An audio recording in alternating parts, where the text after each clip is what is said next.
As a tenant, you have the right to safe and decent housing. That is, in fact, one of the benefits of renting versus owning, that it is the landlord's responsibility to provide a safe place to live and one that is functional. It is the landlord's responsibility to maintain the rental unit in good condition. If you are experiencing issues in your rental unit and the property is in a state of disrepair that makes a portion of the rental or all of it uninhabitable, you should request that the landlord fix the issues. It is best to communicate in writing and keep a copy of the communication for yourself. This will be useful if your case ever goes before a judge.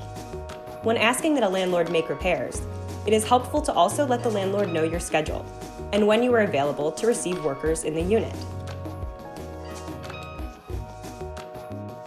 If your landlord refuses to respond or make the repairs, the next step is to consider contacting your local housing inspector's office to have the property evaluated for any code violations. If there are violations, the landlord will be notified and possibly fined if the repairs are not completed within a certain time frame.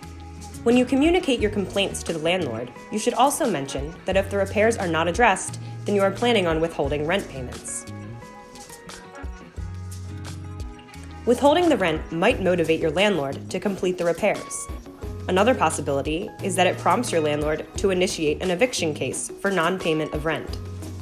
When you go to court on the non-payment of rent case, you can raise a habitability defense to non-payment. The court will schedule a habitability trial for your case, but only if the amount of rent you withheld is paid to the court. The court will hold that money until your case is resolved, and then pay it back to you or your landlord, depending on the outcome of the case.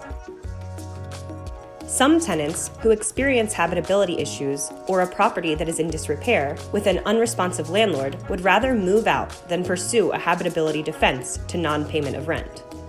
Tenants should only withhold rent and raise habitability issues if they want to stay in the property and continue their tenancy. Tenants who prefer to move out might be better off looking for a new rental as opposed to tying their money up in court. Keep in mind that if you withhold rent and subsequently move out, the landlord might sue you for the back rent owed. If that happens, you may be able to claim the habitability issues to explain why you withheld rent, and the judge will decide whether or not you are required to pay. Before your case gets to the point where you have withheld rent and raise a habitability defense to non-payment, make sure the issues at the property are a serious code violation or otherwise unsafe, because the courts will not entertain complaints about minor or cosmetic issues that don't actually interfere with one's ability to live on the property.